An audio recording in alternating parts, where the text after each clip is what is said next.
Good morning. നമ്മൾ അടുത്ത് കാണാൻ പോകുന്ന ടോപ്പിക് എന്ന് വെച്ചാൽ determination of principal planes. So കഴിഞ്ഞ ടോപ്പിക് നമ്മൾ കണ്ടതാണ്, സ്ട്രെസ് ഇൻവേരിയൻസും അതിൻ്റെയൊക്കെ റിലേഷൻസ് വെച്ച് നമ്മൾ കണ്ടതാണ്. സോ ഇതെങ്ങനെയാണ് ഇങ്ങനെ ഒരു പ്രോബ്ലം തന്നിരിക്കുകയാണെങ്കിൽ സ്ട്രെസ് ഇൻവേരിയൻസ് കണ്ടുപിടിച്ചിട്ട് അതിൽ നിന്നും എങ്ങനെയാണ് പ്രിൻസിപ്പൽ സ്ട്രെസ്സസ് കണ്ടുപിടിക്കുക എന്ന് നമ്മൾ നേരത്തെ നോക്കി. സോ അടുത്ത് we are going to discuss about principal planes. So principal plane എന്ന് വെച്ചാൽ എന്തുവാണ്? The plane on which there is no shear stress, അതാണ് പ്രിൻസിപ്പൽ പ്ലെയിൻ. അതിന് കറസ്പോണ്ടിങ് ആയിട്ട് ആക്ട് ചെയ്യുന്ന പ്രിൻസിപ്പൽ സ്ട്രെസ്സസിനെ പറ്റി നമ്മൾ കണ്ടു. Sigma 1 is maximum principal stress, sigma 2 is ഒരു median value, sigma 3 will be the minimum principal stress. So നമ്മൾ sigma 1 will be acting on a particular principal plain, sigma 2 will be acting on a particular principal plane, sigma 3 that will also be acting on some other principal plane. അപ്പോൾ നമ്മൾ എന്ത് ചെയ്യാൻ പറ്റുമെന്ന് വെച്ചാൽ ഇത് മൂന്നും വേറെ വേറെ പ്ലെയിൻസിലായിരിക്കും ആക്ട് ചെയ്യുന്നത്. ആ പ്രിൻസിപ്പൽ പ്ലെയിനിൽ it will have only A single normal stress, it doesn't have any shear stress. ആ നോർമൽ സ്ട്രെസ്സിൻ്റെ വേരിയസ് കോമ്പോണൻസ് നമുക്ക് കിട്ടും. സോ അതിനെപ്പറ്റി നമുക്ക് നോക്കാം. സോ ഈ ഇക്വേഷൻ നമുക്ക് ഓർമ്മയുണ്ടായിരിക്കും, നിങ്ങൾ നേരത്തെ ഡിറൈവ് ചെയ്ത് വെച്ചാൽ അതേ ഇക്വേഷൻ തന്നെയാണിത്. ഈ പർട്ടിക്കുലർ ഇക്വേഷൻ ആ സ്ട്രെസ് ടെൻസർ ഇക്വേഷൻ. സോ ഇതിൽ N X N Y N Z എന്നൊക്കെ പറയുന്നതാണ്, ഇത് N X N Y N Z എന്നൊക്കെ പറയുന്നതാണ് നമ്മുടെ ഡയറക്ഷൻ കൊസൈൻസ്. സോ ഇത് കറസ്പോണ്ടിങ് പ്രിൻസിപ്പൽ പ്ലെയിൻസിലോട്ട് നമ്മൾ മാപ്പ് ചെയ്യണം, അത്രയേ ഉള്ളൂ. സോ എൻ എക്സിന് പകരം N 1 X, N 1 Y, N Z 1, N 1 Z. അപ്പോൾ ഫസ്റ്റ് പ്രിൻസിപ്പൽ പ്ലെയിൻ ആണെങ്കിൽ തീറ്റ 1 എന്ന് പറയാം നമുക്ക്. സോ തീറ്റ 1, ആ തീറ്റ 1ന് 3 കോമ്പണൻറ്റിലോട്ട് നമുക്ക് റിസോൾവ് ചെയ്യാം. Theta 1 X, theta 1 Y, theta 1 Z. അതാണ് N 1 X, N 1 Y, N 1 Z. ഇപ്പോൾ എൻ എന്ന് വെച്ചാൽ എന്തുവാണ്? Direction cosines. ഇപ്പോൾ ഈ കോസ് തീറ്റ നമുക്കറിയാമെങ്കിൽ അതിൻ്റെ ഡയറക്ഷൻ കൊസൈൻ എന്ന് വെച്ചാൽ എന്താണ്? Cos theta 1, cos theta 2, cos theta 3. അതാണ് ആ തീറ്റയുടെ കൊസൈൻ. അപ്പോൾ ആ ഡയറക്ഷൻ കൊസൈൻ ആയിരിക്കും നമ്മൾ പ്രിൻസിപ്പൽ പ്ലെയിനിൻ്റെ ഡയറക്ഷൻ നമുക്ക് എന്ത് ചെയ്യാം, പ്രിൻസിപ്പൽ പ്ലെയിൻ ഡയറക്ഷൻ നമ്മൾ എങ്ങനെയാണ് ഡിനോട്ട് ചെയ്യുന്നത് വെച്ചാൽ by means of the corresponding direction cosines. N 1 X, N 1 Y, N 1 Z. അതേപോലെ തീറ്റ 2 എന്ന് പറയുമ്പോൾ that will correspond to the second principal stress. ഇതിന് 3 കോമ്പണൻ്റ് ഉണ്ടായിരിക്കും, theta 2 X, theta 2 Y, theta 2 Z. അപ്പോൾ അത് നമ്മൾ എങ്ങനെ റെപ്രസെൻ്റ് ചെയ്യാൻ പറ്റും? N 2 X, N 2 Y, N 2 Z. അതേപോലെ തീറ്റ 3 എന്ന് പറയുമ്പോൾ that will be the principal plain for the third or minimum principal stress. അത് നമ്മളെങ്ങനെ റെപ്രസെൻ്റ് ചെയ്യുന്നത് വെച്ചാൽ തീറ്റ 3 എക്സ്, തീറ്റ 3 വൈ, തീറ്റ 3 ഇസഡ്. ഇത്രയേ ഉള്ളൂ. വളരെ ഈസി ആയിട്ടുള്ളൊരു കാര്യമാണത്. ഇനി നമുക്ക് എന്ത് ചെയ്യാമെന്ന് വെച്ചാൽ we can just formulate this equation. നമുക്ക് ആ മാട്രിക്സ് ഒന്ന് കണ്ടുകൊള്ളുക. ഈ മാട്രിക്സ് ഈ ഒരു മാട്രിക്സ് ഇതെന്ന് ഓർത്ത് വെച്ചാൽ നമുക്ക് sigma X X minus sigma tau X Y, tau Z X, tau X Y, അതേപോലെ sigma Y Y minus sigma tau Z Y, tau X Z, tau Y Z, sigma Z Z minus sigma. So ഈ 3 diagonal ടേംസിൽ നമുക്ക് ഈ sigma എന്നുള്ള term വന്നു. അപ്പോൾ ഈ sigma എന്നുള്ള ടേമാണ് നമ്മുടെ പ്രിൻസിപ്പൽ സ്ട്രെസ് എന്ന് നമ്മൾ കണ്ടു. ആ പ്രിൻസിപ്പൽ സ്ട്രെസ്സിന് 3 പ്രിൻസിപ്പൽ സ്ട്രെസ് ഉണ്ടായിരിക്കും, 3 സൊല്യൂഷൻ കാണും. എന്തെന്ന് വെച്ചാൽ it is A cubic equation. ഇതൊക്കെ നമ്മൾ കണ്ടതാണ്. അപ്പോൾ ഈ സിഗ്മ ഫസ്റ്റ് പ്രിൻസിപ്പൽ സ്ട്രെസ്സാണ് നമ്മളിവിടെ നമ്മുടെ ഇൻട്രസ്റ്റ് എങ്കിൽ, അപ്പോൾ നമ്മൾ എന്ത് ചെയ്യും? ഈ സിഗ്മയ്ക്ക് പകരം സിഗ്മ 1 എന്ന് കൊടുക്കും 3 സ്ഥലത്തും. അല്ലെങ്കിൽ if you are going to determine or if you are going to study about the second principal stress, അങ്ങനെയാണെങ്കിൽ ഈ സിഗ്മയ്ക്ക് പകരം നമ്മൾ സിഗ്മ 2 എന്ന് കൊടുക്കും. ഇവിടെയൊക്കെ സിഗ്മ 2 എന്ന് കൊടുക്കും. അതേപോലെ നമ്മളിപ്പോൾ തേർഡ് പ്രിൻസിപ്പൽ സ്ട്രെസ്സാണ് നമ്മളിവിടെ ഏരിയ അവർ കൺസേൺ, അല്ലെങ്കിൽ തേർഡ് പ്രിൻസിപ്പൽ സ്ട്രെസ്സാണ് നമ്മൾ കണ്ടുപിടിക്കാൻ പോകുന്നതെങ്കിൽ we can substitute here sigma 3 എന്ന് നമുക്ക് കൊടുക്കാം. ഓക്കെ, ഈ ഒരു മാട്രിക്സ് ഓർത്ത് വെച്ചേക്കുക. ഓക്കെ, ഈ ഒരു മാട്രിക്സ് തന്നെയാണ് നമ്മളിവിടെ യൂസ് ചെയ്യുന്നത്. സോ ഈ മാട്രിക്സ് എന്ന്, ഓക്കെ, ഈ മാട്രിക്സിൽ ഫസ്റ്റ് ഞാൻ എന്ത് ചെയ്യാൻ പോകുന്നത് വെച്ചാൽ I'm going to determine the principal plane associated with I'm going to determine the principal plane associated with principal stress sigma 1. അപ്പോൾ സിഗ്മ 1 എന്നുള്ള പ്രിൻസിപ്പൽ സ്ട്രെസ്സിൻ്റെ മാച്ചിങ് ആയിട്ടുള്ള പ്രിൻസിപ്പൽ പ്ലെയിനിനെ പറ്റിയാണ് ഞാനിപ്പോൾ ഇവിടെ ഡിസ്കസ് ചെയ്യാൻ പോകുന്നത്. അപ്പോൾ അങ്ങനെയാണെങ്കിൽ so what will you do here? ഈ ഇക്വേഷനിൽ നേരത്തെ നമ്മൾ കണ്ടു sigma X X minus sigma എന്നാണ്. അപ്പോൾ സിഗ്മയ്ക്ക് പകരം I M substituting it as sigma 1. Okay, അപ്പോൾ സിഗ്മ 2 ആണെങ്കിൽ ഞാൻ ഇതിന് പകരം സിഗ്മ 2 എന്നിടും. ഇതേ സ്ഥലത്ത് സിഗ്മ 2 ആണെങ്കിൽ സിഗ്മ 2 എന്നിടും. സിഗ്മ 3 ആണെങ്കിൽ തേർഡ് സ്ട്രെസ്സിൻ്റെ പ്രിൻസിപ്പൽ പ്ലെയിനാണ് കണ്ടുപിടിക്കുന്നതെങ്കിൽ ഇവിടെ സിഗ്മ 3 എന്നങ്ങ് ഇടും. അത്രേ ഉള്ളൂ ഡിഫറൻസ്. സോ അടുത്ത് എന്ത് ചെയ്യാന്ന് വെച്ചാൽ നമുക്ക് ഈ ഫസ്റ്റ് റോ ഉണ്ടല്ലോ, ഈ ഫസ്റ്റ് റോയുടെ എല്ലാ എലമെൻസിൻ്റെയും കൊഫാക്ടേഴ്സ് നമ്മൾ കണ്ടുപിടിക്കണം. അടുത്ത സ്റ്റെപ്പ് എന്ന് വെച്ചാൽ ഫസ്റ്റ് സ്റ്റെപ്പിൽ നമ്മൾ ഈ സ്ട്രെസ് ടെൻസർ ഇങ്ങനെ ഫോർമുലേറ്റ് ചെയ്യും. ഞാനിപ്പോൾ സിഗ്മ 1 മാത്രമേ പറയുന്നുള്ളൂ. സിഗ്മ 2 ആണെങ്കിൽ ഇവിടെ സിഗ്മ 2, സിഗ്മ 3 ആണെങ്കിൽ സിഗ്മ 3. സോ അതേപോലെ സെയിം പ്രൊസീജിയർ തന്നെയാണ്. നമുക്കിപ്പോൾ അടുത്ത് എന്ത് ചെയ്യാൻ പോകുമെന്ന് വെച്ചാൽ ഈ ഫസ്റ്റ് റോ ഉണ്ടല്ലോ, ഫസ്റ്റ് റോയുടെ എല്ലാ എലമെൻസിൻ്റെയും കൊഫാക്ടേഴ്സ് നമ്മൾ കണ്ടുപിടിക്കണം. അപ്പോൾ എല്ലാ എലമെൻ്റ് എന്ന് പറയുമ്പോൾ ഇവിടെ എന്തായിരിക്കും ഈ എലമെൻറ്റിൻ്റെ പേര്? x11 എന്ന് കൊടുക്കാം. ഈ എലമെൻറ്റ് ഫസ്റ്റ് എലമെൻറ്റ് ഇത് x12 എന്ന് കൊടുക്കാം. ചുമ്മാ for say let this matrix be X. അങ്ങനെ എക്സ് ആണെങ്കിൽ ഇതിന് x11 x12 x13 എന്ന് വെച്ചാൽ ഇത് എന്ത് റോ ആണിത്? ഫസ്റ്റ് റോ ആണ്. ഫസ്റ്റ് റോയിലും ഫസ്റ്റ് കോളവും. രണ്ടാമത്തത് ഫസ്റ്റ് റോയും സെക്കൻഡ് കോളവും, ഫസ്റ്റ് റോയും തേർഡ് കോളവും. നമ്മൾ കൊഫാക്ടേഴ്സ് എങ്ങനെ എടുക്കും? ഫസ്റ്റ് കൊഫാക്ടർ ഈ എലമെൻറ്റിൻ്റെ കൊഫാക്ടർ ആണെങ്കിൽ, ഈ ഫസ്റ്റ് എലമെൻറ്റിൻ്റെ കൊഫാക്ടർ ആണെങ്കിൽ നമുക്ക് എന്തൊക്കെ എലമെൻറ്റ്സ് ആയിരിക്കും ബാക്കിയുള്ളത്? Sigma Y Y minus sigma 1, tau Z Y, tau Y Z, sigma Z Z minus sigma 1. അപ്പോൾ ഫസ്റ്റ് എലമെൻറ്റിൻ്റെ കൊഫാക്ടറാണ് നമ്മൾ കണ്ടുപിടിക്കാൻ പോകുന്നതെങ്കിൽ നമ്മൾ ഫസ്റ്റ് റോയും ഫസ്റ്റ് കോളവും ഹൈഡ് ചെയ്യും. അപ്പോൾ ബാക്കിയുള്ളതിൻ്റെ determinant into -1 whole power i plus J. I എന്ന് വെച്ചാൽ എന്തുവാണ്? എന്ന് വെച്ചാൽ ഈ പൊസിഷനാണ് ഇതിൻ്റെ, ഈ എലമെൻറ്റിൻ്റെ പൊസിഷൻ. x11 ആണ് എന്ന് പറഞ്ഞാൽ ഫസ്റ്റ് റോയും ഫസ്റ്റ് കോളവും.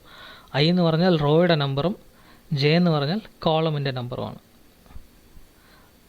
ഐ എന്ന് പറഞ്ഞാൽ റോയുടെ നമ്പറും ജെ എന്ന് വെച്ചാൽ കോളത്തിൻ്റെ നമ്പറുമാണ്. ഇത്രയേ ഉള്ളൂ. ഓക്കെ, സോ ഇത് കോമൺ ഇക്വേഷനാണ്. -1 whole power i plus J. First element, ഈ എലമെൻറ്റിന് ഐ എന്തുവാണ്? -1 whole power i plus J ആണ്. ഇവിടെ ഐ എന്തുവാണ്? ഐ 1 ആണ്. പ്ലസ് ജെ എന്തുവാണ്? J is also 1. അപ്പോൾ -1 ഹോൾ പവർ 1 പ്ലസ് 1 അതെന്ത് തന്നെയാണ്? 1 തന്നെയാണ്. എന്തുവാണ്? -1 ഹോൾ സ്ക്വയർ അല്ലേ? -1 square, -1 raise to 2 or -1 power 2 എന്തുവാണത്? 1 തന്നെയാണ്. അടുത്ത് നമ്മൾ നോക്കാൻ പോകുന്നത് സെക്കൻഡ് എലമെൻറ്റ്. ഓരോ എലമെൻറ്റിൻ്റെ ഇപ്പോൾ ഇതിന് നമ്മൾ എന്ത് പറയും? എ എന്ന് പറയും, A1 എന്ന് പറയും. Cofactor for first element A1. അതേപോലെ cofactor for second element. So cofactor for second element നോക്കുകയാണെങ്കിൽ ഞാൻ ഇവിടെ അതിന് B1 എന്ന് എഴുതാം. B1. സോ B1 എന്ന് പറയുമ്പോൾ എന്തുവാണ്? Cofactor for second element, first റോയുടെ സെക്കൻഡ് എലമെൻറ്റ്. അടുത്ത നമ്മുടെ കൊഫാക്ടർ എന്ന് പറഞ്ഞാൽ ഫസ്റ്റ് റോയുടെ സെക്കൻഡ് എലമെൻറ്റ്. അപ്പോൾ ഇതിൻ്റെ കൊഫാക്ടർ ടോ വൈ ഇസഡ്, അതിൻ്റെ കൊഫാക്ടേഴ്സ് എന്ന് പറയുമ്പോൾ ഫസ്റ്റ് റോ സെക്കൻഡ് എലമെൻ്റ് ആണ്. അപ്പോൾ നമുക്ക് ഫസ്റ്റ് റോ അങ്ങ് ഹൈഡ് ചെയ്ത് വെച്ചേക്കാം. ഫസ്റ്റ് റോ അങ്ങ് ഹൈഡ് ചെയ്യാം. കോളം ഏതാണ്? സെക്കൻഡ് കോളമാണ്. അപ്പോൾ സെക്കൻഡ് കോളത്തിനെ നമുക്ക് ഹൈഡ് ചെയ്യാം. അപ്പോൾ ഇതിൻ്റെ കൊഫാക്ടേഴ്സ് എന്ന് പറഞ്ഞാൽ ഏതൊക്കെയായിരിക്കും? ഇതിൻ്റെ കൊഫാക്ടേഴ്സ് എന്ന് പറഞ്ഞാൽ that include tau Y X, tau Z Y, tau X Z, sigma X X minus sigma Z Z minus sigma 1. അത് നമുക്ക് എഴുതിയാൽ മതി. ദാറ്റ് ഈസ് -1 ഹോൾ പവർ എന്തുവാണ്? Equation i plus J. I എന്ന് പറഞ്ഞാൽ 1 ആണ്. ഇവിടെ റോയുടെ നമ്പർ 1ഉം കോളമിൻ്റെ നമ്പർ 2ഉം. അതിൻ്റെ കൊഫാക്ടർ എങ്ങനെ കണ്ടുപിടിക്കും? Determinant tau X Y determinant tau X Y, അടുത്ത് ടൗ ഇസഡ് വൈ, അടുത്ത് ടൗ എക്സ് ഇസഡ്,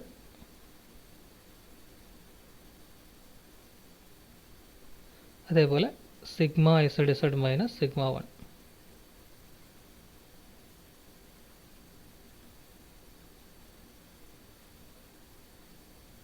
സോ ഇങ്ങനെയായിരിക്കും നമ്മൾ B1 കണ്ടുപിടിക്കുക. സിമിലർലി C1 എന്ന് പറഞ്ഞാൽ എന്തായിരിക്കും?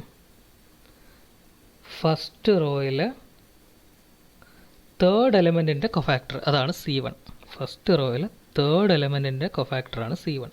അപ്പോൾ അതെങ്ങനെ കണ്ടുപിടിക്കാൻ നമുക്കൊന്ന് നോക്കാം. സോ ഫസ്റ്റ് റോയുടെ തേർഡ് എലമെൻറ്റ്, എന്തുവാണ്? ടോ ഇസഡ് എക്സ് ആണ് തേർഡ് എലമെൻറ്റ്. ഫസ്റ്റ് റോയിൽ third element tau Z X. First നമുക്ക് ഈ റോ 1 അങ്ങ് ഹൈഡ് ചെയ്യാം. അതേപോലെ തേർഡ് കോളത്തിലാണ് ഇരിക്കുന്ന ടോ ഇസഡ് എക്സ്. അപ്പോൾ തേർഡ് കോളം നമുക്ക് അങ്ങ് ഹൈഡ് ചെയ്യാം. അപ്പോൾ നമുക്ക് ബാക്കി ഏതൊക്കെയാണ് ഉള്ളത് ഇവിടെ? കൊഫാക്ടർ എലമെൻറ്റ്സ് എന്ന് വെച്ചാൽ tau X Y, sigma Y Y minus sigma 1, അതേപോലെ tau X Z, tau Y Z. ഇതാണ് കൊഫാക്ടറിൻ്റെ ആ ഡിറ്റർമിനൻറ്റ് വരേണ്ട എലമെൻറ്റ്സ്. അപ്പോൾ ഇവിടെ നമ്മൾ നോക്കുകയാണെങ്കിൽ സെയിം ഇക്വേഷൻ. ഫസ്റ്റ് B1 കണ്ടല്ലോ, -1 ഹോൾ പവർ 1 + 2 ആണ്. അപ്പോൾ -1 ക്യൂബ് എന്ന് വെച്ചാൽ എത്ര തന്നെയാണ്? -1 തന്നെയാണ്. അടുത്ത് നമ്മൾ ലാസ്റ്റ് നോക്കുകയാണ് -1 whole power 1 + 3. So 1 + 3.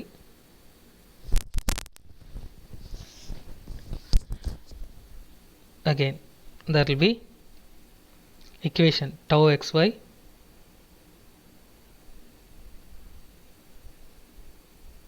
similarly sigma yy minus sigma 1. അടുത്ത അതേപോലെ tau xz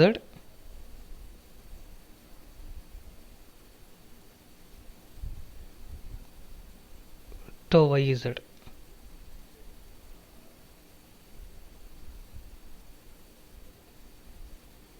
ഓക്കെ, സോ ഇവിടെ നമ്മൾ ഈ ടേംസിനൊക്കെ എടുത്ത് എഴുതി അതിൻ്റെ ഡിറ്റർമിനൻസ് കണ്ടുപിടിച്ചാൽ കൊഫാക്ടർ കിട്ടും. സോ അടുത്ത് ഇതേപോലെയാണ് A1 B1 C1 ഈ മൂന്നൊന്നും നമുക്ക് കിട്ടി. A1 B1 C1. സോ അടുത്ത് നമ്മൾ നോക്കേണ്ടത് ഡയറക്ഷൻ കൊസൈൻസ് ആണ്. നേരത്തെ പറഞ്ഞ പോലെ ഇത് നമുക്ക് നമ്മുടെ നൊട്ടേഷൻ N1x N1y N1z ആണ് നമ്മുടെ കോമൺ നൊട്ടേഷൻ. സോ എന്നുള്ള ചില ബുക്കിൽ നോക്കുകയാണെങ്കിൽ N1x N1y എന്നൊക്കെ കാണും. നമ്മൾ നോർമലായിട്ട് N1x അതേപോലെ അങ്ങ് ചെയ്താൽ മതി. സോ അതിന് നമുക്ക് A1 B1 C1 കിട്ടി. സോ അതിന് ഈ ഇക്വേഷനിൽ നമുക്ക് സബ്സ്റ്റിറ്റ്യൂട്ട് ചെയ്യാം. A1/√(a1² + b1² + c1². അതേപോലെ B1/√(a1² + b1² + c1². അതേപോലെ C1/√(a1² + b1² + c1². സോ ഇത് നമുക്ക് ഫസ്റ്റ് സിഗ്മ 1ൻ്റെതാണ്. സിഗ്മ 2 ആണെങ്കിൽ സിമിലർലി A2 എന്ന് പോവും, A2 B2 C2. അതേപോലെ സിഗ്മ 3 എന്നാണെങ്കിൽ this will become A3 B3 and C3 likewise. Okay, so ഈ ടൈപ്പ് പ്രോബ്ലത്തിന് ഇങ്ങനത്തെ നമ്മൾ ഈ സ്ട്രെസ്സിൻ്റെ ഈ ഫോം ഉണ്ടല്ലോ, ഈ ഒരു ഫോമിലുള്ള പ്രോബ്ലമാണ് നമ്മളിപ്പോൾ ഡിസ്കസ് ചെയ്തത്. ഡയറക്ഷൻ കൊസൈൻസ് കണ്ടുപിടിക്കുന്ന പ്രിൻസിപ്പൽ പ്ലെയിൻസിൻ്റെ ഡയറക്ഷൻ കണ്ടുപിടിക്കാനുള്ള പ്രോബ്ലമാണ് ഡിസ്കസ് ചെയ്തത്. അതേപോലെ തന്നെ പ്രിൻസിപ്പൽ സ്ട്രെസ്സസും. സോ ഇങ്ങനെയുള്ള പ്രോബ്ലത്തിന് it is also known as eigen value problems in principal stress based eigen value problems. ഇങ്ങനെയാണ് നിങ്ങളുടെ സിലബസിൽ അത് കൊടുത്തിട്ടുള്ളത്. വേറെ ഒന്നുമല്ല, ഐഗൺ വാല്യൂസ് എന്ന് വെച്ചാൽ ഈ കോഎഫിഷ്യൻ്റ് മാട്രിക്സും ഇതാ പർട്ടിക്കുലർ കോഎഫിഷ്യൻ്റ് മാട്രിക്സിൻ്റെ കോളം മാട്രിക്സുമാണ്. So this column matrix constitutes to the eigen vector എന്ന് പറഞ്ഞാൽ ഡയറക്ഷൻ കൊസൈൻസ്. ഈ മാട്രിക്സിൻ്റെ column matrix is the eigen vector. Eigen value എന്ന് പറഞ്ഞാൽ ഇവിടെയുള്ള scalar property, scalar constant quantity എന്ന് നമുക്ക് പറയാം. ഈ sigma may be sigma 1 or sigma 2 or sigma 3. അപ്പോൾ പ്രിൻസിപ്പൽ സ്ട്രെസ്സാണ് നമ്മുടെ ഐഗൺ വാല്യൂ. പ്രിൻസിപ്പൽ സ്ട്രെസ് ആയിരിക്കും നമ്മുടെ eigen value. So that's a scalar quantity. ഈ വെക്റ്റർ ക്വാണ്ടിറ്റി എന്ന് പറയുന്നത് this constitutes to this particular coefficient matrix. ഇതാണ് നമ്മുടെ ഡയറക്ഷൻ കൊസൈൻസ്. ഇതായിരിക്കും ഐഗൺ വെക്റ്റർ. അതൊന്ന് ഓർത്ത് വെച്ചേക്കുക. സോ സെയിം പ്രോബ്ലം, ഇതേ പ്രോബ്ലം നമ്മൾ നോർമലായിട്ട് n1 x n1 y n1 z ഈ nx ny nz ഇത് കണ്ടുപിടിക്കുന്ന പ്രോബ്ലത്തിന് ഇങ്ങനെയും ചില ബുക്കുകളിലോ നിങ്ങളുടെ സിലബസിൽ ഇങ്ങനെയും കൊടുത്തിട്ടുണ്ട് ഐഗൺ വാല്യൂ പ്രോബ്ലംസ് എന്ന്. സംഭവം ഒന്ന് തന്നെയാണ്. ഈ ഡയറക്ഷൻ കൊസൈൻസും പ്രിൻസിപ്പൽ സ്ട്രെസ്സസും ഈ മാട്രിക്സിൽ നിന്ന് നമ്മൾ കണ്ടുപിടിക്കുന്ന type of problems they are eigen value problems എന്ന് കൊടുത്തിട്ടുണ്ട്. ഐഗൺ വാല്യൂ എന്ന് വെച്ചാൽ പ്രിൻസിപ്പൽ സ്ട്രെസ്, ഐഗൺ വെക്റ്റർ എന്ന് പറഞ്ഞാൽ ഡയറക്ഷൻ കൊസൈൻസ്. ഇതങ്ങ് ഓർത്ത് വെച്ചേക്കുക. സോ നമുക്ക് ആ ക്വസ്റ്റൻ ഒന്ന്, ഒരേ ഒരു ക്വസ്റ്റനെ ഇപ്പോൾ നമ്മൾ ഡിസ്കസ് ചെയ്യുന്നുള്ളൂ. ഈ ക്വസ്റ്റൻ ഒന്ന് നോക്കാം. The state of stress at a point is given by sigma x equal to 70 megapascal, sigma y 10 megapascal, sigma z minus 20, tau xy minus 40, tau yz equal to tau x equal to 20 megapascal. So ഇവിടെ ഇപ്പോൾ എന്താണെന്ന് വെച്ചാൽ നേരത്തെ നമ്മൾ കണ്ടതാണ് sigma X X. നമ്മൾ sigma എക്സിന് പകരം നമ്മൾ normal notation sigma X X ആണ്. ഇപ്പോൾ ക്വസ്റ്റ്യൻസിൽ ഇത് KTUവിലുള്ള മോഡൽ ക്വസ്റ്റ്യനാണ്. അവർ സിഗ്മ വൈ ആർ സിഗ്മ എക്സിന് പകരം സിഗ്മ എക്സ് എക്സിന് പകരം സിഗ്മ എക്സ് എന്ന് കൊടുത്തേക്കാം. ഓർ സിഗ്മ വൈ വൈ നമ്മൾ യൂസ് ചെയ്തത് സിഗ്മ വൈ വൈ ആണ്, അതിന് പകരം സിഗ്മ വൈ എന്ന് കൊടുത്തേക്കാം. സോ ഇത് നേരത്തെ ഞാൻ പറഞ്ഞ കാര്യം തന്നെയാണ്, ഒന്ന് ഓർത്ത് വെച്ചേക്കുക. അത് കൺഫ്യൂസ് ആവേണ്ട കാര്യമില്ല. നോർമൽ സ്ട്രെസ്സിൽ എക്സ് എക്സ് എന്ന് പറഞ്ഞാൽ എക്സ് എന്നെല്ലാം സംഭവം ഒന്ന് തന്നെയാണ്. ഇതൊന്ന് ഓർത്ത് വെച്ചേക്കുക. സോ ഈ തന്നിരിക്കുന്ന സ്ട്രെസ്സിനെ ഞാൻ ഈ മാട്രിക്സ് ഫോമിലോട്ട് എഴുതുകയാണ്. സിഗ്മ എക്സ് എക്സ് 70, അടുത്ത് ടൗ എക്സ് വൈ മൈനസ് 40, അടുത്ത് ടൗ എക്സ് സെഡ് 20 ഞാനത് എഴുതി. അടുത്ത് സ്ട്രെസ് ടെൻസർ ആ ഫോമിലോട്ട് ഞാൻ എഴുതുന്നു, അത്രേ ഉള്ളൂ. ഇത് ടൗ എക്സ് വൈ തന്നെയാണ്, അപ്പോൾ മൈനസ് 40. ഇത് സിഗ്മ വൈ വൈ, അപ്പോൾ 10. അടുത്ത് ഇത് ടൗ വൈ ഇസഡ് എന്ന് പറയുമ്പോൾ അതും 20 തന്നെയാണ്. അടുത്ത ലാസ്റ്റ് ടൗ എക്സ് ഇസഡ്, അത് എത്രയാണ്? അതും 20 തന്നെയാണ്. ടൗ വൈ ഇസഡ് അതും 20 തന്നെയാണ്. And finally sigma Z Z അത് മൈനസ് 20. സോ ഞാൻ ഈ തന്നിരിക്കുന്ന സ്ട്രെസ്സിനെല്ലാം ആ സ്ട്രെസ് ടെൻസർ ആ മാട്രിക്സ് ഫോമിൽ എഴുതി, എത്രയേ ഉള്ളൂ. ഇനി ഞാൻ കണ്ടുപിടിക്കേണ്ടത് you have to determine the principal stresses, you have to determine the direction of maximum principal stress. അപ്പോൾ മാക്സിമം പ്രിൻസിപ്പൽ സ്ട്രെസ്സിൻ്റെ ഡയറക്ഷൻ കണ്ടുപിടിക്കണം. And also the value for maximum shear stress. So you have to determine the direction for maximum principal stress. Principal stresses ന്റെ value കണ്ടുപിടിക്കണം, maximum principal stress ന്റെ direction കണ്ടുപിടിക്കണം, and also the value for maximum shear stress. So ഇവിടെ നോക്കുകയാണെങ്കിൽ stress invariance ആ equation നമുക്കറിയാം. I1 equal to sigma x plus sigma y plus sigma z. അത് I1 I2 I3 ആ മൂന്നിൻ്റെയും value കണ്ടുപിടിച്ചേക്കുക. So I3യുടെ equation ഇവിടെ എഴുതിയിട്ടില്ല, നമുക്ക് ആ ഇക്വേഷൻ അറിയാവുന്നതാണ്, കഴിഞ്ഞ പ്രോബ്ലത്തിൽ കണ്ടതാണ്. I1 I2 I3. സോ അതിൻ്റെ മൂന്നിൻ്റെ ആ വാല്യൂ കണ്ടുപിടിച്ച് വെച്ചേക്കുക ആ ഇക്വേഷൻ യൂസ് ചെയ്ത്. സോ I1ന് നമുക്ക് 60 എന്ന് കിട്ടി, I2ന് മൈനസ് 3300. അതിന് യൂണിറ്റ് വേണ്ട കേട്ടോ, ഞാൻ കഴിഞ്ഞ പ്രോബ്ലത്തിൽ യൂണിറ്റ് ഇട്ടിട്ടുണ്ടായിരിക്കും, അതിൻ്റെ ആവശ്യമില്ല. സോ I3യുടെ വാല്യൂ ആക്ച്വലി നമ്മൾ എഴുതിയിട്ടില്ല ഞാനിവിടെ. സോ ഇറ്റ്സ് 46,000 മൈനസ് 46,000 അതാണ് I3. So minus 46,000.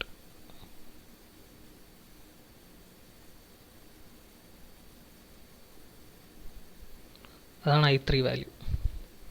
ഓക്കെ, അതൊന്ന് ഓർത്ത് വെച്ചേക്കുക. I1 I2 ആൻഡ് I3 ഇത് മൂന്നിൻ്റെ ആൻസർ നമുക്ക് കിട്ടി. ഇത് മൂന്നിൻ്റെ ആൻസർ കിട്ടിയാൽ നമുക്ക് പ്രിൻസിപ്പൽ സ്ട്രെസ് കണ്ടുപിടിക്കാമല്ലോ. ഇങ്ങനെ കണ്ടുപിടിക്കാം. ഈ ക്യാരക്ടറിസ്റ്റിക് ഇക്വേഷനിൽ അങ്ങ് സബ്സ്റ്റിറ്റ്യൂട്ട് ചെയ്യുക. Sigma cube minus 60 sigma square minus 3300 sigma plus 4600 equal to 0. ഈ ക്യാരക്ടറിസ്റ്റിക് ഇക്വേഷനിൽ സബ്സ്റ്റിറ്റ്യൂട്ട് ചെയ്താൽ മതി. ഇപ്പം ഇവിടെ നിന്ന് നമുക്ക് ഈ സിഗ്മ സോൾവ് ചെയ്താൽ സിഗ്മയ്ക്ക് 3 വാല്യൂ കിട്ടും. അതാണ് നമ്മുടെ പ്രിൻസിപ്പൽ സ്ട്രെസ്സസ്. കഴിഞ്ഞ പ്രോബ്ലത്തിൽ നമ്മൾ സോൾവ് ചെയ്ത അതേ കാര്യങ്ങൾ തന്നെയാണിത്. കഴിഞ്ഞ പ്രോബ്ലത്തിൽ നമ്മൾ എങ്ങനെ സോൾവ് ചെയ്തോ അതേ മെത്തേഡിൽ ഇവിടെയും നമുക്ക് സോൾവ് ചെയ്യുന്നതാണ്. നിങ്ങളുടെ കാൽക്കുലേറ്റർ യൂസ് ചെയ്യുക. കാൽക്കുലേറ്ററിൽ ഇക്വേഷൻ എന്താണിത്? ക്യൂബിക് ഇക്വേഷനാണ്. ക്യൂബിക് ഇക്വേഷന് ഓപ്ഷൻ ഉണ്ട് നിങ്ങൾക്ക്.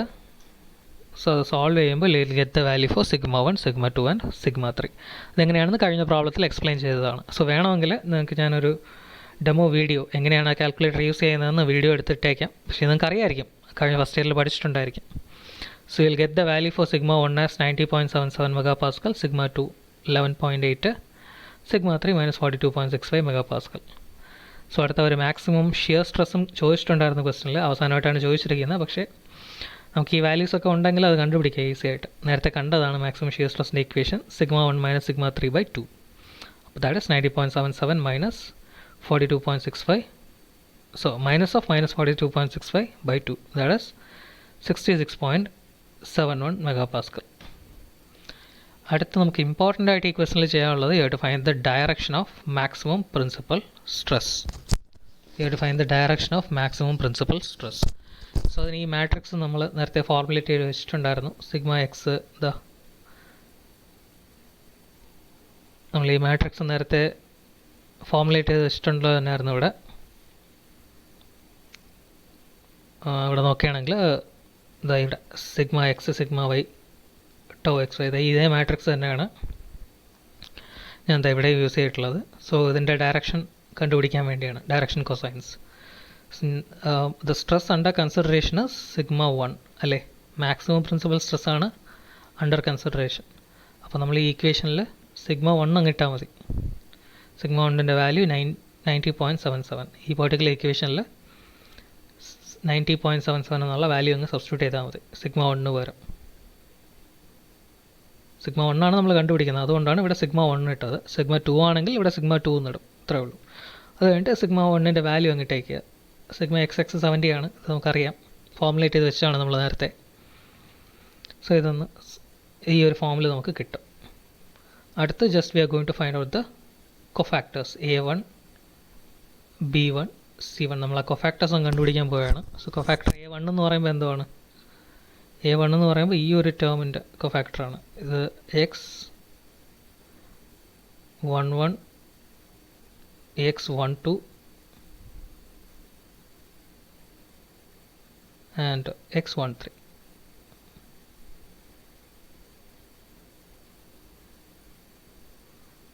So this will be first നമ്മുടെ ഈ ടേമാണ്. ഇതിൻ്റെ കൊഫാക്ടേഴ്സ് എന്ന് പറയുമ്പോൾ ഫസ്റ്റ് റോയും ഈ ഫസ്റ്റ് കോളവും ഹൈഡ് ചെയ്യുമ്പോൾ നമുക്ക് കിട്ടുന്ന ബാക്കിയുള്ളത് 10 - 90.7, 20, 20 - 20 - 90.77. സോ അതല്ലേ ഇവിടെയും. ഓക്കെ, 10 - 90.77 അതുണ്ട്, അടുത്ത് 20 അതുണ്ട്, അടുത്ത് 20 അതുമുണ്ട്, അടുത്ത് -20 - 90.77. ഓക്കെ, സോ അവിടെ ഇതിൻ്റെ പുറത്തായിട്ട് ഈ മാട്രിക്സിൻ്റെ പുറത്തായിട്ടൊരു -1 ഹോൾ പവർ 1+1 എന്നുള്ള സംഭവം കൂടെ ഉണ്ടായിരുന്നു നമുക്ക് നേരത്തെ. -1 ഹോൾ പവർ I+j. ഇപ്പോൾ I+j എന്ന് പറഞ്ഞാൽ എന്തുവാണ് ഇവിടെ? 1+1 ആണ്. So -1 the whole square, that is +1 itself. അപ്പോൾ ഇവിടെ 1 തന്നെയാണ്, പ്ലസ് തന്നെയാണ്. അപ്പോൾ ഈ ഡിറ്റർമിനൻ്റ് അങ്ങ് സോൾവ് ചെയ്യുക. ഡിറ്റർമിനൻ്റ് സോൾവ് ചെയ്യാൻ അറിയാമല്ലോ. 10 - 90.77 അതാണ് -80.77 ഇൻറ്റു -20 - 90.77 അതാണ് -110.77. സോ ഇത് ഇൻറ്റു ഇത്, ഈ ടേം ഇൻറ്റു ഈ ടേം, -20 × 20. നമുക്ക് കിട്ടിയ ആൻസർ 8546.89. അതേപോലെ രണ്ടാമത് B1 എന്ന് പറഞ്ഞാൽ കൊഫാക്ടർ ഏതിൻ്റെയാണ്? ഫസ്റ്റ് റോയിലെ സെക്കൻഡ് എലമെൻറ്റിൻ്റെ കൊഫാക്ടേഴ്സ്. അതെങ്ങനെ കണ്ടുപിടിക്കും? ഇപ്പോൾ നമ്മുടെ കൺസിഡറേഷൻ ഫസ്റ്റ് റോയുടെ സെക്കൻഡ് എലമെൻറ്റ് എന്ന് വെച്ചാൽ ഇതാണ് -40. ഇതിൻ്റെ കൊഫാക്ടേഴ്സ് എന്ന് പറയുമ്പോൾ ഫസ്റ്റ് റോ നമ്മളങ്ങ് ഹൈഡ് ചെയ്യുക, സെക്കൻഡ് കോളവും ഹൈഡ് ചെയ്യുക. നമുക്ക് ബാക്കി എന്തൊക്കെ ഉണ്ട് ഇവിടെ? നമുക്കിവിടെ ബാക്കിയുള്ളത് -40, 20, 20 അതേപോലെ -20 - 90.77. ഇത്രയാണ് നമുക്ക് ബാക്കിയുള്ളത്. സോ അത് തന്നെയല്ലേ ഇവിടെ ഉള്ളതും. 40, 20, 20 - 20 - 90.77 അത് തന്നെയാണ് അവിടെ ഉള്ളത്. പക്ഷേ ഇവിടെ നോക്കുകയാണെങ്കിൽ മൈനസ് പുറത്തുണ്ട്. എന്തുകൊണ്ടാണ് മൈനസ് പുറത്തുള്ളത് എന്ന് വെച്ചാൽ ഇവിടെ -1 ഹോൾ പവർ I+j അല്ലേ, -1 ഹോൾ പവർ I+j ആണ്. സോ ഐ പ്ലസ് ജെ, ഇവിടെ ഐ എത്രയാണ്? ഈ ഫസ്റ്റ് റോയിലെ സെക്കൻഡ് എലമെൻറ്റ് ഐ 1ഉം ജെ 2 ആണ്. റോയുടെ നമ്പർ 1ഉം കോളമിൻ്റെ നമ്പർ 2 ആണ്. So -1 whole power 1 plus 2. So -1 whole power 3 എന്ന് പറയുമ്പോൾ -1 തന്നെയാണ്. ആ മൈനസാണ് നമ്മളിവിടെ പുറത്തിട്ടിരിക്കുന്നത്. സോ മൈനസ് പുറത്തിട്ടിട്ട് -40 ഇൻറ്റു -110.77 -20 ഇൻറ്റു 20. സോ നമുക്ക് കിട്ടുന്ന ആൻസർ -4030.8. അടുത്ത് നമ്മൾ കണ്ടുപിടിക്കേണ്ടത് C1. C1 എന്ന് വെച്ചാൽ എന്തുവാ? ഫസ്റ്റ് റോയിലെ തേർഡ് എലമെൻറ്റിൻ്റെ കൊഫാക്ടേഴ്സ്. സോ ഫസ്റ്റ് റോയിലെ തേർഡ് എലമെൻറ്റിൻ്റെ കൊഫാക്ടേഴ്സാണ് C1. അപ്പോൾ നമുക്ക് അടുത്ത് എന്ത് ചെയ്യാന്ന് വെച്ചാൽ ഇതിൻ്റെ കൊഫാക്ടർ കണ്ടുപിടിക്കാൻ എന്ത് ചെയ്യും? ഫസ്റ്റ് റോയുടെ തേർഡ് എലമെൻറ്റ് x13 ആണ്. അപ്പോൾ ഇതിനെ നമ്മളങ്ങ് ഹൈഡ് ചെയ്യും. ഫസ്റ്റ് റോ നമ്മളങ്ങ് ഹൈഡ് ചെയ്യും, അതേപോലെ തേർഡ് കോളവും നമുക്ക് ഹൈഡ് ചെയ്യും. ബാക്കി എന്തൊക്കെ ഉണ്ട്? സോ ബാക്കി നമുക്കിവിടെ എന്തൊക്കെ ഉണ്ടെന്ന് വെച്ചാൽ -40, 10 -90.77, 20, 20 ഇത്രയും കാര്യങ്ങൾ നമുക്കുണ്ട് ഇവിടെ. സോ അത് തന്നെയല്ലേ ഇവിടെ ഉള്ളതും. -40, 10 -90.77, 20, 20. അപ്പോൾ അതാണ് കൊഫാക്ടർ. അപ്പോൾ ഇവിടെ -1 ഐ പ്ലസ് ജെ എത്രയാണ്? ഇവിടെ പുറത്ത് വാല്യൂസ് ഒന്നും തന്നിട്ടില്ല, പ്ലസ്സോ മൈനസോ ഒന്നും ഇട്ടിട്ടില്ല ഇവിടെ. അപ്പോൾ എന്താണ് കാര്യം? ഐയുടെ വാല്യൂ 1ഉം ജെയുടെ വാല്യൂ 3ഉം ആണ്. So -1 whole power 1 plus 3. So -1 whole power 1 plus 3 എന്ന് പറഞ്ഞാൽ എന്തുവാണ്? -1 ഹോൾ പവർ 4 അല്ലേ? -1 ഹോൾ പവർ 4 ആണ്. സോ -1 ഹോൾ പവർ 4 എന്ന് വെച്ചാൽ -1 +1 തന്നെയാണത്. അപ്പോൾ അതുകൊണ്ടാണ് ഇവിടെ നമ്മളൊന്നും ഇട്ടിട്ടില്ല. ഇത് +1 തന്നെയാണ് ഇവിടെ. +1 0 മുകളിലത്തെ ഇത് രണ്ടും +1, ഇത് മാത്രം മൈനസ്. അതൊന്ന് ഓർത്ത് വെച്ചേക്കുക, ഇത് -1. ഓക്കെ. സോ ഇത് ഡിറ്റർമിനൻറ്റ് സോൾവ് ചെയ്യുക. -40 ഇൻറ്റു 20 -10 -90.77 -80.77 ഇൻറ്റു 20. സോ നമുക്ക് കിട്ടിയ ആൻസർ 815.4. അടുത്ത ഡയറക്ഷൻ കൊസൈൻസിൻ്റെ ഇക്വേഷൻ നമുക്കറിയാം. a1/√a1² + b1² + c1². അതേപോലെ അങ്ങ് നോക്കി വെച്ചാൽ മതി. 8546.89 √a1². a1 എത്രയാണ്? 8546.89² പ്ലസ് b1 എത്രയാണ്? -4030.8 പ്ലസ് c1 എത്രയാണ്? 815.4². സോ സോൾവ് ചെയ്യുമ്പോൾ നമുക്ക് ഈ ആൻസർ കിട്ടും. ചെക്ക് ചെയ്തോളൂ. ഇതാണ് ഡയറക്ഷൻ കൊസൈൻ n1x. അടുത്ത n1y കണ്ടുപിടിക്കാൻ b1/√a1² + b1² + c1². സോ ഇവിടെ b1ൻ്റെ വാല്യൂ ഇടുക √a1² + b1² + c1². അടുത്ത് n1z. ഇവിടെ c1/√a1² + b1² + c1². അപ്പോൾ c1 എത്രയാണ് വാല്യൂ? 815.4. അത് മൈനസ് ആണോ പ്ലസ് ആണോ? പ്ലസ് ആണെന്ന് തോന്നുന്നു. പ്ലസ് തന്നെയാണ്, മൈനസ് അല്ല. 815.4. സോ ഇതങ്ങ് സോൾവ് ചെയ്യുക. Answer will be 0.0859. ഇതാണ് നമ്മുടെ ഡയറക്ഷൻ കൊസൈൻസ്. ഓക്കെ. ഇനി ഒരു പ്രോബ്ലം കൂടെ ഉണ്ട്, അത് നമുക്ക് അടുത്ത വീഡിയോയിൽ ഞാൻ ഇടുന്നതായിരിക്കും. സോ ഓർത്ത് വെച്ചേക്കുക. നമുക്ക് ഈ ക്വസ്റ്റനിൽ നമ്മൾ എന്തൊക്കെയാണ് കണ്ടത്? We just evaluated the principal stresses, we evaluated the direction of the maximum principal stress and maximum shear stress. അപ്പോൾ direction of maximum principal stress എന്ന് പറയുമ്പോൾ ഈ σ1 കറസ്പോണ്ടിങ് ആയിട്ടുള്ള ഈ ഡയറക്ഷൻ കൊസൈൻസ് അതാണ് നമ്മൾ കണ്ടുപിടിച്ചത്. അതേപോലെ തന്നെ നമ്മളിവിടെ വേറെ ഒരു കാര്യം ചെയ്തിരുന്നു. σ1, σ2, σ3 ഈ വാല്യൂസ് കറക്റ്റ് ആണോ നമ്മൾ എങ്ങനെ ചെക്ക് ചെയ്യും? ഫസ്റ്റ് ക്വസ്റ്റ്യനിൽ നമ്മൾ ചെയ്തല്ലോ, ഇതേപോലെ ഈ ഇക്വേഷൻ യൂസ് ചെയ്ത് നമുക്ക് കിട്ടിയ σ1ഉം σ2ഉം σ3ഉം ഈ രണ്ടാമത്തെ പ്രോബ്ലത്തിലും കറക്റ്റാണോ അല്ലയോ എന്ന് നമുക്ക് ചെക്ക് ചെയ്യാൻ പറ്റും. I1ൻ്റെ വാല്യൂ ഒക്കെ നമുക്ക് നേരത്തെ ഉള്ളതാണ്. അപ്പോൾ ഈ σ1, σ2, σ3, I1, I2, I3 ആ റിലേഷൻ ഇട്ടിട്ട് നമുക്ക് കറക്റ്റാണോ അല്ലയോ എന്ന് ചെക്ക് ചെയ്യാൻ പറ്റും. ഓക്കെ, അതൊന്ന് ചെയ്തേക്കുക. Okay, thank you. ഇത്രയേ ഉള്ളൂ ഈ ക്വസ്റ്റ്യൻ. Thank you.